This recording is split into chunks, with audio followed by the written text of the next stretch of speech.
Hello and welcome to the Media Center's Local Hero Awards series, in which we showcase 6 people from the Mid-Peninsula for outstanding achievement or contributions to the community. We solicited nominations and were especially looking for the unsung heroes. Each winner is an inspiration and each has a great story to tell.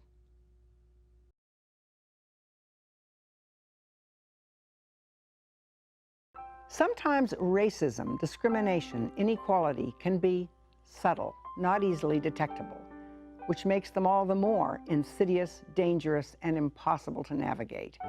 Yet they often infiltrate important American institutions. It takes a very special person to guide young people, especially immigrants, through them. Jaime Barajas is just such a person. He is educating and empowering Boys and Girls Club youth as their founding college-bound director. From late-night college application workshops to personally driving students to take the SAT early on Saturday mornings, he offers a wisdom that springs from his own experience. His family arrived when he was a baby, and his early life wasn't easy. He faced many setbacks and now manages to use every one of them as a learning experience to pass on to the youth he works with. Jaime, what was life like growing up at home when you were a kid? So I had my 2 older sisters with me, and once we migrated to the U.S., it was pretty different. We lived in one room, and there was a lot of things that were no longer, like I didn't have a dog anymore, and so we had a lot of very humble beginnings, I want to say, in the United States. It felt very limiting at the beginning because I was a child, and we rented a room in a friend's house, and the friend had like Nintendo and toys and bikes, and I remember my parents being like, don't touch any of those because we can't afford to buy new ones if they get messed up or broken. And so So you saw all these things, but you were in the outside. I was, even though I was living within the things. So it was interesting to be a child that I wanted to build, to play with these different things, and I wasn't allowed to. Out of reach. So my dad did a lot of things. Like he always took us to the park to play with us, and he always tried to find free programs or things that we could be a part of, so that we could be involved in those ways. So. Tell me about your high school experience, and in particular, now that you are in the business of giving support to youth, the support systems that helped you out. So I was lucky enough to, my freshman year, there was this high school teacher, his name is Mr. Valdiosera. He lives in Japan now, but he was an avid teacher, and he was from the community. And so he was really cool because they do a kind of like a remedial English and math summer program for students that are needing to reach high school level reading or Algebra 1 status.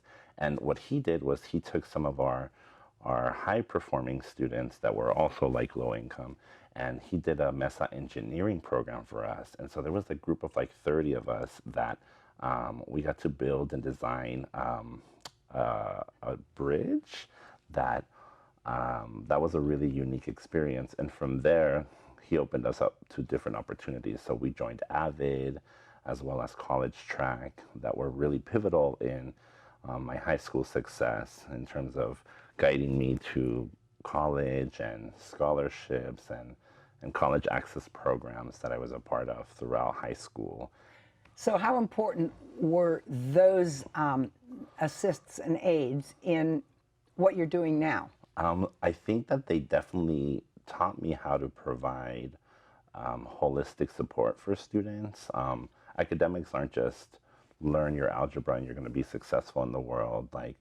College track and AVID really cared about how are your parents doing, and do you feel safe at home, and is there anything that we could provide so that you could feel more successful, whether that was fee waivers for SATs, or actually I remember tutoring. That was really, really important. The SAT was a test that I knew nothing about, and college track hired a group of SAT tutors that were at Stanford. So on Saturdays, they would take us there for 2 to 3 hours, and we would just practice SAT, and that significantly impacted my score. So here you are, you graduate from high school, and you're in the fast track, you're going to college. Yes. High expectations. I gather it wasn't exactly what you were prepared for. It was not. It was very surreal. I grew up in North Fair Oaks, which is predominantly Latino, a predominantly Latino population, and most of my friends in high school were also predominantly Latinos. And then I go to Chico State, and it was 6% Latino, and it was predominantly white. So that was a huge culture shock. It was like, I didn't know like how to just even access, like there was no Spanish radio stations, there was like limited Mexican food, where like I ate Mexican food every day after school. So I remember it being a huge culture shock and a huge adjustment, and at first it was fine, but then there was a series of events that happened that really challenged whether or not, one, I questioned whether or not higher ed was for me, but two, I questioned whether or not I was like learning anything from it. And I was learning. I was just learning in ways that it made me feel really uncomfortable. So there were a couple of incidents that I gathered. for Cesar Chavez Day, our school gives us the day off for service, and there was a local bar that was trying to capitalize on this. Chico State is known to being a party school, and so they wanted to capitalize on this day where students didn't have to go to school. And then they had this ad out that said, immigrate to Normal Street Bar for some fine pickings.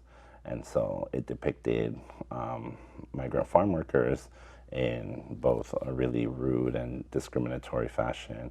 Like there was a woman on a stair, like picking apples in a really like over sexualized way, and then there was an older gentleman holding up a cerveza, and I was like, these people are giving their lives up for them to survive in this country, and here we are depicting them in such a dehumanizing way, and so we rallied up a group of like 30 students, and we talked to the bar owner, and he wouldn't take down the advertisement. And so we had a peaceful march demonstration the night of, and so he didn't have any patrons going to his bar, and that hurt him. That hurt him where he thought he was going to be the most successful. And so that was like the first time that I felt like there was a reason why I needed to be in higher ed, and this did question a lot of my like work that I wanted to do. But I gather he had no idea. In other words, this was subtle enough, and it just kind of flew beneath his radar. Yes. Until you brought it to his attention. Yes. So he said that he had gotten it approved by the one other Latino on the bar. The other Latino was like fourth generation here. So there was no immigrant experience there. There was nothing. He had no ties to migrant farm workers, and just complete disrespect for a community that provides so much for people. But it was subtle, which is interesting. Yeah, and so it was interesting because he was very adamant about like this wasn't going to hurt anybody, and so and he thought that we were powerless, and that's where I learned the power of the people is definitely powerful. So, and just by messaging clear things, because we weren't telling students like don't enjoy your day off. We were just like make sure you're making wise decisions when you are enjoying your day off. And a lot of people did not support his actions. So a lot of the student body did not. So. Now, I understand there was another kind of subtle distinction, or a class distinction, as it were, with respect to scholarships. Yeah, so there was a summer program that I had done just prior to that, and so I had come in as an engineering major, and we had I did the summer robotics program, and it was really unique because we were all there learning to program, and we were supposed to simulate Mars robots. But I could tell in this experience that like the 20 scholarship students that were there, I was one of them, we all had the same computer and the same robot parts. And then we had 20 students that brought their own stuff, and they were not on scholarships. And their robots had like lights and different gadgets that we didn't even imagine existed. And so like those experiences being the scholarship student meant like I was like really, I didn't know how to feel. Like I felt privileged for being there, but I also understood that like I wasn't in the same playing field, even if we were in the same program.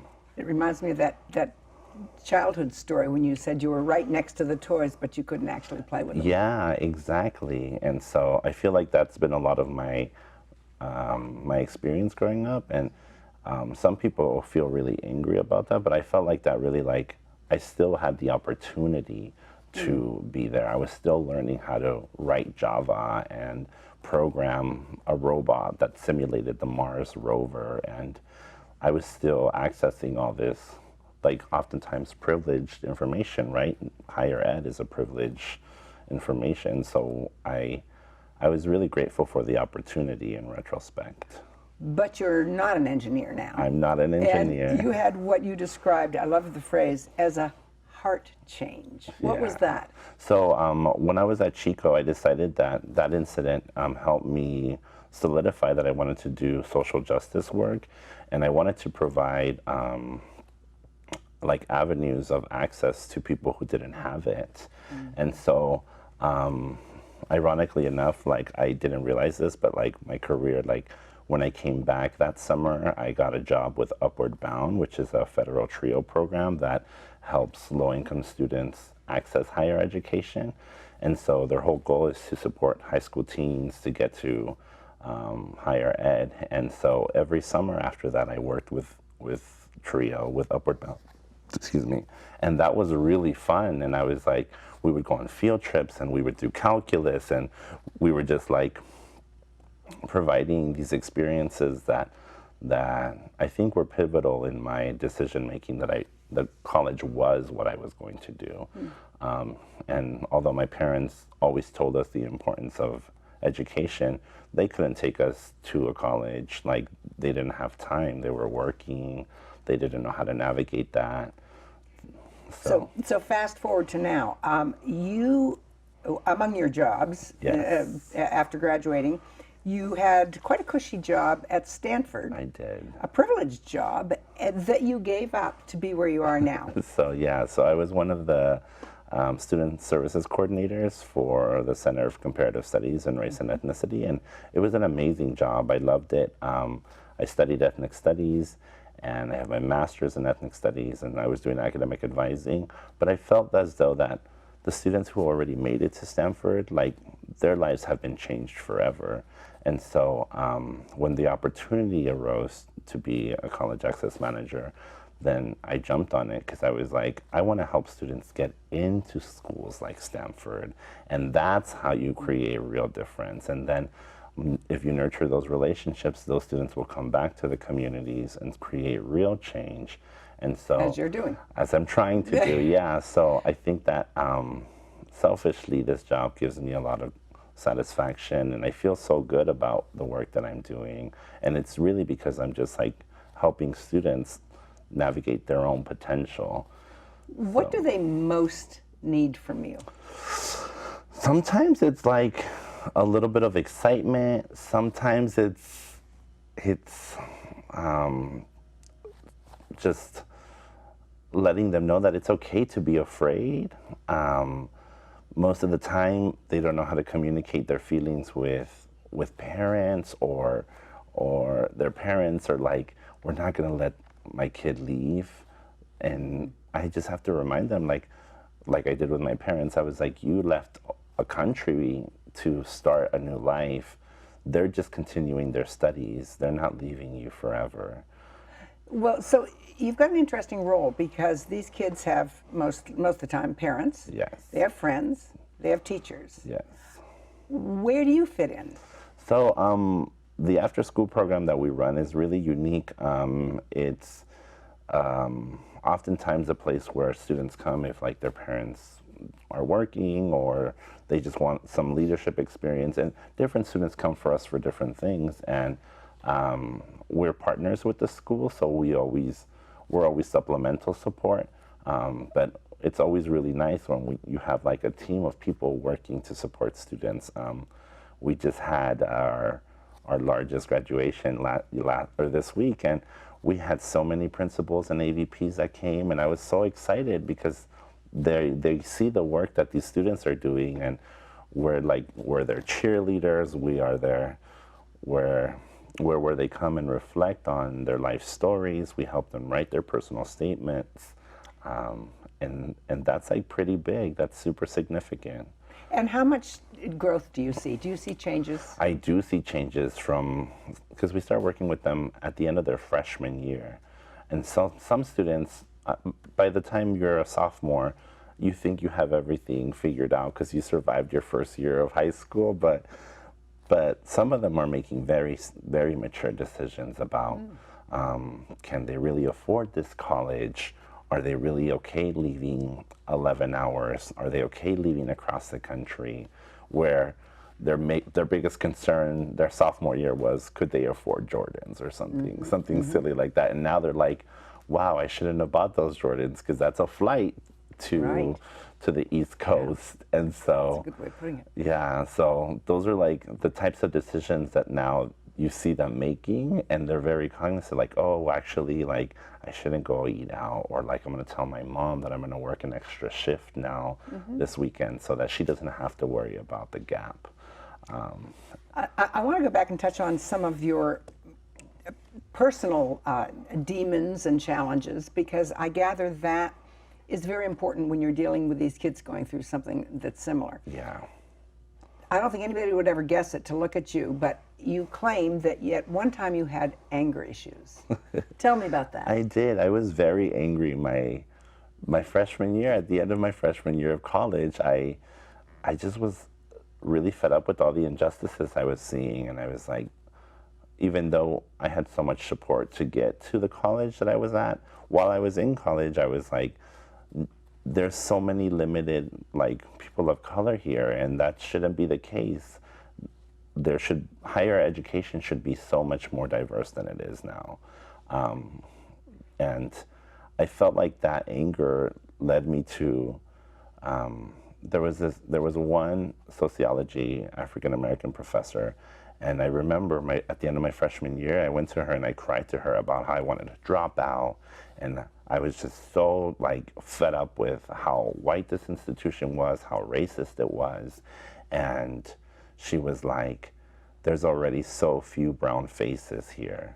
She's like, by you giving up, they win. And she was like, I'm not telling you you have to stay or not, but I'm asking that if you do stay, you're creating a pathway for other students. And it's funny because I followed the data, and now 1 out of 3 students at my undergraduate institution are Latino. We still need to be doing better for our African American population, our Polynesian population. But I gather for you that was a pivotal moment that you'd like to perpetuate. It was. It meant that for some reason that felt like I wasn't alone, and that the Latinos that experienced this before me like were opening doors for us. And so therefore I felt like this is something that I needed to do for future generations as well. What do you have to say to the students you work with about failure? Failure is something hard to overcome. I never experienced failure until I went to undergrad, and I internalized that. I internalized that pretty deeply at the beginning of my career, and I was like, oh, like I normalized it. I had failed like 3 classes in engineering by the end of my freshman year, and I was like, this is just who I was. And I was like, I fail things, and I normalized it. And I was like, instead of me learning from it, I let it be. I was like, a lot of Latinos drop out anyways. So I like was okay with perpetuating this stereotype, and that like really hurt. It like hurt in terms of like believing in myself. I didn't believe in like things like seeking mental health services or even seeing an academic advisor because that seemed like. So what turned it around? I think that the conversations with the professor, seeing having that job with Upward Bound really changed my perspective, because while I was working with students, I knew that I was helping them get to higher education. But then I was like, how am I going to help them get through higher education? And that was something that I needed to figure out myself. I had yet to do that myself. And so I think being okay with changing my major and feeling successful in school and learning from my failures really opened up my just like my opportunities and how I looked at the world. And as much as I hated undergrad at the beginning, then I was really thinking about graduate school. And it's like, had you talked to me my freshman year, I would have not been this person. So now, in your work that you're doing right now, what's the most fulfilling part? I really, like, one of my favorite weeks is the end of March when the students are hearing back from the schools. I cry every March. I'm just like, students, this year was like one of our biggest, most successful years. We got one student to Stanford, we got 5 students into Berkeley, we got 2 to UCLA, 1 to USC, and it was like, these are students that we've been working with since freshman year. And I remember like the last student who called me for Berkeley, she was, her dream school was Davis, and Davis did not take her. And so she had been devastated like a week and a half before. And so she didn't even check her Berkeley answer. And it was like 4 hours after Berkeley released, and she calls me and I can't hear her. She's just like bawling on the phone. And I'm like, what's wrong? What's wrong? You know? And she was like, I got in. And I was like, yes, like these are the moments that like we've worked for 4 years so that she could like recognize her potential, you know? And I know that it's going to be really tough when she gets there, just in general, like the transition will be really tough, but she knows that she has a group of people who have her back, and definitely helping her build community when she's there is definitely like something that excites me and gets me motivated for next year. So wonderful. Yeah. Well, it sounds like you're very well placed where you are right now. Thank you. Thank you. So congratulations on this award, and thanks very much for coming. Thank you. Do you know someone who has overcome significant hardship and has an inspiring story to tell? Someone who has sacrificed or given over and above to the community and deserves some recognition?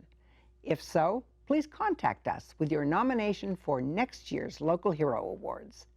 To find out more about our local heroes and to watch interviews with all the winners, visit our website, midpenmedia.org. At the Mid-Peninsula Community Media Center, you can make your own videos and television programs and take classes in all aspects of media production.